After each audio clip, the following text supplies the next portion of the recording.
Welcome back to the deep dive. Today, it's a big one. We're tackling a really controversial set of sources discussing something called the biodigital convergence. And the claim isn't just future tech speculation. It's about an alleged global system being deployed, well, right now, across humanity. Yeah, the source material we looked at is intense, makes some pretty extreme claims. Our job here really is just to report what's in that material as impartially as we can. Okay. The core idea, the thesis they keep hammering, is that what's really going on globally is a kind of silent war. Electromagnetic warfare, they call it. Silent war. Involving what? Like That's psychologically. psychological, yes, but also radiological, and maybe even affecting our cell nuclei. They argue this massive coordinated effort is pushing towards a fusion of humans and tech. Fusion. And that, they say, is the real common enemy we should be focused on understanding. Okay, so let's start there. Let's unpack that term, biodigital convergence. What do the sources actually mean by it? Well, the core claim is pretty startling. They assert there's a deliberate plan running across multiple industries, especially banking, to gain the ability to wirelessly, remotely log into and affect your human body and physiology. Log into your body. Yeah. Remotely. That sounds, well, like science fiction. It does, but they insist it's operational. And that leads right into the underlying concept. The Internet of Bodies, the IOB. IOB, okay, I've heard that term. The sources say it was coined around 2016, and it's exactly what it sounds like. Integrating tech, sensors, directly into us, into our biology. So we can send data from our bodies out. Precisely. Out via the internet, processed by AI, instantaneously. And what's the end game here? According to these documents, it's not just collecting health data, is it? Not according to them, no. If they can remotely access your body, the ultimate goal they allege is, and this is a direct quote they use, to tokenize and digitize every aspect of you right down to your soul. Wow. Tokenize your soul. That's quite a claim. It really is. And connecting that to the financial angle they push, it shifts what it means to be human. They actually use the phrase rentable wetware. Rentable wetware, meaning your body isn't really yours anymore. That's the implication. That you might have to, say, pay a subscription fee for access to your own central nervous system, for AI precision healthcare. A subscription for your own nerves. Yeah. That fundamentally changes everything about privacy, autonomy, just wow. Huge stakes, if true. Okay, so if that's the theoretical threat, this convergence, let's look at who the sources say is building it. Yeah. Pushing it. It's not just governments. No, they emphasize it's driven by centralized banking involving, they say, 8 specific huge industries. And yeah, they name names. Like who? Well, the list includes IBM, Microsoft, Amazon, Bezos specifically, Palantir, Google, Apple, Facebook. It's a who's who of big tech and data. And they claim these companies were actively involved early on, like with the pandemic response. Very actively. The sources allege Google, Apple, Facebook were kind of fighting each other to get involved in those early research projects, seeing the potential, presumably, for data gathering and influence. But it's not just current tech giants, right? The sources seem to draw lines back, way back. Oh, absolutely. They tried to build this historical case, making some extremely controversial connections to argue this isn't new. Like what kind of connections? Well, for instance, they explicitly link IBM's leadership, Thomas Watson, to working with Hitler. Very direct claim. Okay, that's a heavy allegation. And they make another one about Microsoft's founding. They claim Bill Gates' father was on a eugenics board and that Microsoft was essentially set up to get around antitrust laws that IBM was facing. Right, so regardless of whether you buy into those specific historical interpretations. Yeah, exactly. Whether you agree or not, the point the sources are making is that there's this alleged long pattern, decades deep, of elite control and cooperation driving this whole biodigital agenda. That's the narrative framework. Got it. That context helps understand the alarm they're raising. So if the system is supposedly so entrenched, how much of it is actually new technology versus older stuff being repurposed? That's a key point they make. They push back hard against the idea that this is all brand new futuristic stuff. They stress the vintage. Meaning the components have been around. For a long time, yeah. Biosensors. And? They cite the 1960s nanocomputing as a concept.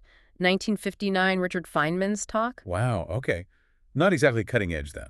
The basic ideas aren't. And even the body sensor network, the BSN, that just sounds pretty advanced, right? Yeah. Publicly defined in 2006, but the sources trace the actual work back to MIT in 1995. 1995. And graphene, another material often mentioned in this context, they claim it's been used in various applications since 1985. So the argument is the building blocks are old, but the way they're being put together and rolled out, that's the new part. Exactly. It's the integration and the scale of deployment that's novel, according to these sources. And they connect us to things we can actually see, like approved medical tech. They do. They point to smart pills as a prime example.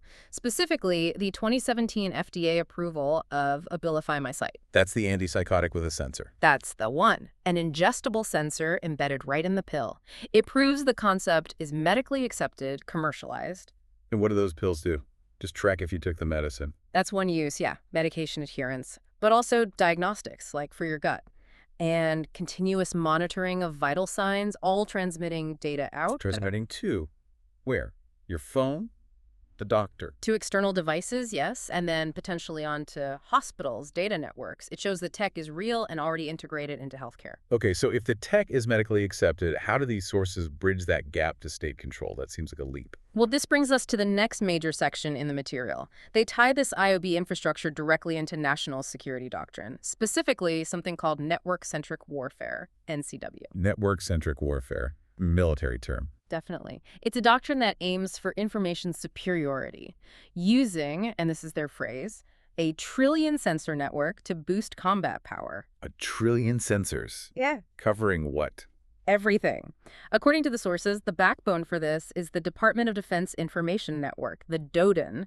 It used to be called the Global Information Grid, or GIG. DoDIN, okay. And they claim the DoDIN has been designed to cover everything since around 2004, 2005. Drones, ships, tanks, and crucially, bodies and brains. Bodies and brains are part of the military network. Explicitly.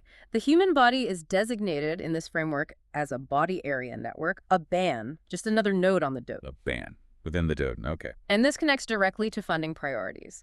The sources talk about huge DoD and VA investments in nanomedicine. How huge? They cite a figure of $5 billion since the 1990s, specifically for nanotechnology focused on combat casualty care. Combat casualty care, like what kind of applications? Things like advanced wound management, developing the synthetic blood, and importantly, tissue integrating biosensors. Sensors that integrate with your tissue.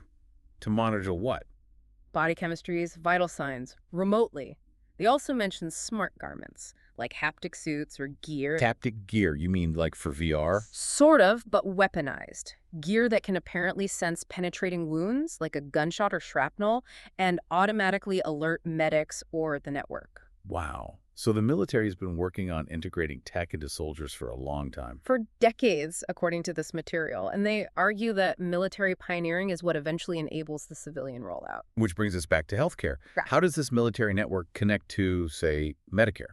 They call the civilian system Healthcare 4.0, and they claim it's integrated directly with systems like Medicare and something called the Industrial Internet of Medical Things, the IOMT. Okay. And this is where one of the most, frankly, unbelievable claims comes in. The sources allege that even simple over-the-counter drugs, they use Advil as an example. Advil, like ibuprofen. Yes. They claim even pills like that now contain biosensors designed to detect consumption and report physiological data back. Report back where? Back to the DoDIN. That's the assertion. That's staggering. How would that even get into people? That level of pervasive tech? Well, this leads to probably the most controversial claim regarding deployment.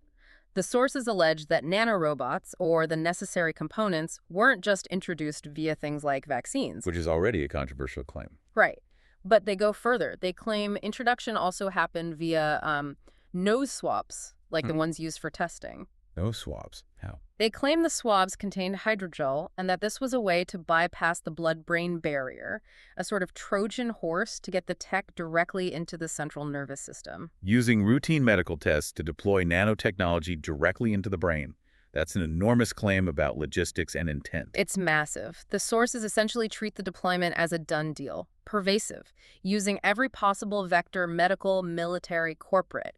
It's already happened, in their view. Okay, if they claim it's already deployed, do they offer any way to, I don't know, detect it? Is it physically measurable? They claim it is. They detail a methodology using commercially available devices, things that detect radio frequency emissions, RF, and semiconductor materials. How does that work? What are they looking for? They specifically mention looking for energy at the 2.4 gigahertz frequency, but not just the base signal. They look for something called the second harmonic. Second harmonic. What does that mean? Okay, so basically, the device isn't just listening for the main signal. It sends out a pulse at 2.4 gigahertz and listens for an echo, a reflection at exactly double that frequency, 4.8 gigahertz. Why double? Because nonlinear materials like semiconductors or certain nanostructures supposedly react to the incoming RF in a way that generates this doubled frequency. It's a signature. The nanomaterial acts as a nonlinear junction, they say. And where do they claim this material shows up in the body? The sources allege it tends to assemble or accumulate near high-density nerve endings. Like where specifically? They list common detection points on subjects: Yeah. the temples, the base of the neck, around the scapula, shoulder blades, and the abdomen. And they see differences between people. Yes, they claim distinct patterns are seen between civilians and soldiers who are scanned, with soldiers generally showing higher readings, which would align with the military development aspect. So the takeaway is that, according to these sources, this isn't just theoretical. They believe it's a physical reality that can be measured right now. That's definitely the message they're sending. Measurable, physical, happening now. All right, so given that conviction, what did the sources say about doing something about it? We need to cover their critique of potential solutions, staying impartial, of course. Right. And the material is very critical of certain common forms of activism. For example, they strongly dismiss signing petitions. Petitions against what? Things like Section 3024 of the 21st Century Cures Act, which deals with medical device data. They call petitions like that grift and data aggregating. Data aggregating, meaning you're just feeding the system more info. That's the argument. They say, look, you can't dismantle a system supposedly 19 years in the making, woven into national security and global healthcare, with an online petition. It's a distraction, they argue, from understanding the actual tech. Okay. What else do they criticize? They're also very critical of framing this whole thing purely in religious terms, like calling it the mark of the beast or solely spiritual warfare. Why criticize that? Because, they argue, it lets people off the hook. It avoids confronting what they see as human-to-human betrayal, the actual building and deployment of this tech. And crucially, it discourages people from studying the biology and the technology itself. So, study the science, not just the scripture, is the message there. Essentially, yes. Understand the mechanisms being exploited. Okay, what about detoxification? Right. That comes up a lot in alternative health circles. Does zeolite or anything like that work according to these sources? They mention it. High-grade zeolite is a known chelator. It can bind heavy metals. And maybe, they suggest, graphene oxide. But But they immediately say it's not a permanent solution. Not even close. why not? Because the core technology, as they describe it, isn't just about a foreign substance you can flesh out. It's about manipulating your body's own cells and proteins. Molecular communication, they call it. So detox can't remove that kind of manipulation. No, a chelator can't fundamentally reverse that process. Plus, they argue, re-exposure through the environment is constant and guaranteed anyway. The problem is systemic, not something you can just detox away. Wow. Okay, this has been a lot. A really deep dive into a complex and, frankly, disturbing set of claims. The sheer scale of it, corporations, military, healthcare, nanotech, all supposedly linked. It's overwhelming by design, perhaps. The sources present this incredibly complex narrative, decades of technological integration, using our own biology, our nervous systems, as the communication network for warfare and control. And the core problem they identify isn't necessarily malice, but ignorance, caused by too much information. Exactly. They frame it as a crisis of overwhelming complexity, leading to widespread public confusion and, therefore, inaction. Too much noise, not enough signal. So, for the listener who's absorbed all this, these extreme claims, where does that leave them? The sources kept saying the issue is too little knowledge of ourselves, our immune system, our biology, our central nervous system, cellular topology. If we take their premise seriously for a moment, that maybe our natural abilities, intuition, empathy, whatever, are actually biological functions, what should someone study to understand, maybe even fend, their own bioelectricity, as the sources might put it? Well, based strictly on the source material's emphasis, the challenge they issue points directly to two areas: understanding your central nervous system and understanding cellular topology, how your cells are structured and communicate. Central nervous system and cellular topology. That's a very specific challenge. Focusing inward on understanding our own biology as the potential key. A powerful challenge indeed. shifting focus from the external to the internal. Thank you for joining us for the deep dive.